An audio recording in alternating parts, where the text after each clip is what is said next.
Hi everyone, my name is Christensen. I'm a rising junior in computer science engineering, and I've been working for the past 12 weeks on a project called Human Computing for Electronic Design Automation with my advisor, Professor Valeria Bertacco, and current U of M grad student, Andrew D'Orio.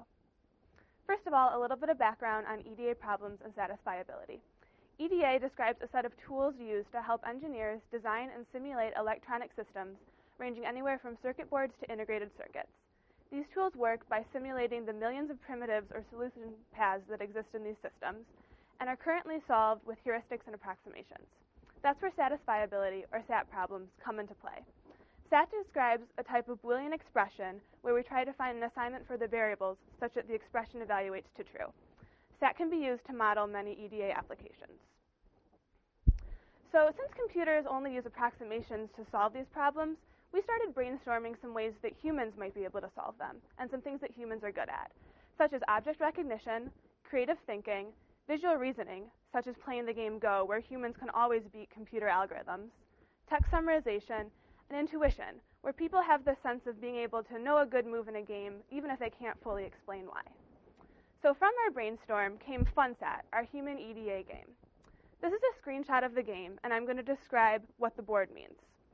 Around the perimeter, we have buttons that represent the variables of a Boolean satisfiability problem. You can click the button to turn it to blue to mean true, yellow to mean false, and if it's gray, it's still unassigned. The bubbles in the center represent the clauses of the Boolean satisfiability problem. Green is satisfied, red is unsatisfied, and gray is still undetermined. The goal of the game is to click the buttons and turn all of the bubbles green. So now I'm going to walk you through a quick game of FunSAT. When you first load the game, the board will be completely gray.